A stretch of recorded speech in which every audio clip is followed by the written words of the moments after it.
respond to all of it. Art Laffer, former Reagan economic advisor. Thanks so much for joining us. Give me your reaction out of the gate to what you heard. Well, you know, I think that the stronger the dollar, the better the country. So I am very much for a strong dollar. And I thought he was correct on what he said. I mean, we've got to make sure that countries that are deliberately devaluing their currencies or hoarding huge amounts of reserves and not letting market forces operate, that's a form of protectionism, and it shouldn't be allowed. At least it shouldn't be allowed in the sense of the secretary talking to them. So I thought what he said was perfectly correct. Yeah.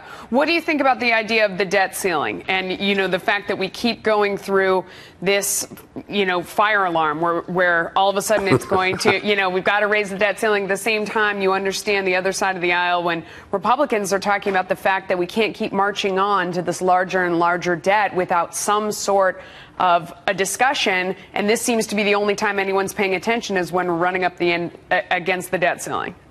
Yeah, but where the budget should be nailed, where it should be controlled, is through the spending legislation.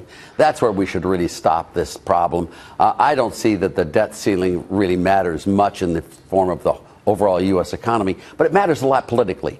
And when you look at it politically, it would inure very much the detriment of the Congress and the Republicans if they really allowed the government to close down and let Obama and all these people use political advantage. So my view is we should just pass the debt ceiling, let it go, don't use it for advantage this time. But when 2017 comes around and we have a Republican president with a Republican Congress, then we can really get to control the budget items and really bring the budget back into balance. Let me bring you back to the strong dollar for 1 second, because this is one of those conversations that, you know, goes on and on. Strong dollar is hurting a lot of companies right now. I mean, this has been a real challenge in terms of doing business overseas.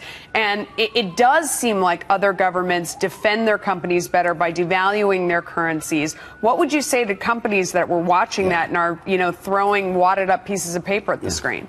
Yeah, let me, if I can say, don't look at all of this just in the terms of U.S. exports and domestic production. Look at it in terms of U.S. consumers as well. We are getting high-quality foreign products at much lower prices than we were before. So we have both the consumption and the production side of a currency. On the production side, you're very right. A weak dollar will be better for those companies.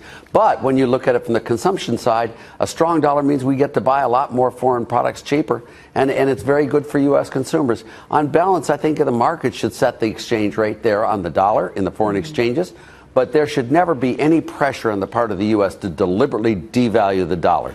In the long term, that has never worked out. If you look at the time periods when the dollar's been strong, like during the Reagan period, that's when you really get a strong economy. It really gives you a strong currency. And Art, you said we have to control spending in the legislature. We all know that that is not happening, and that's one of the problems. But anyway, well, not today. Thank you so much. Not today, but it will be.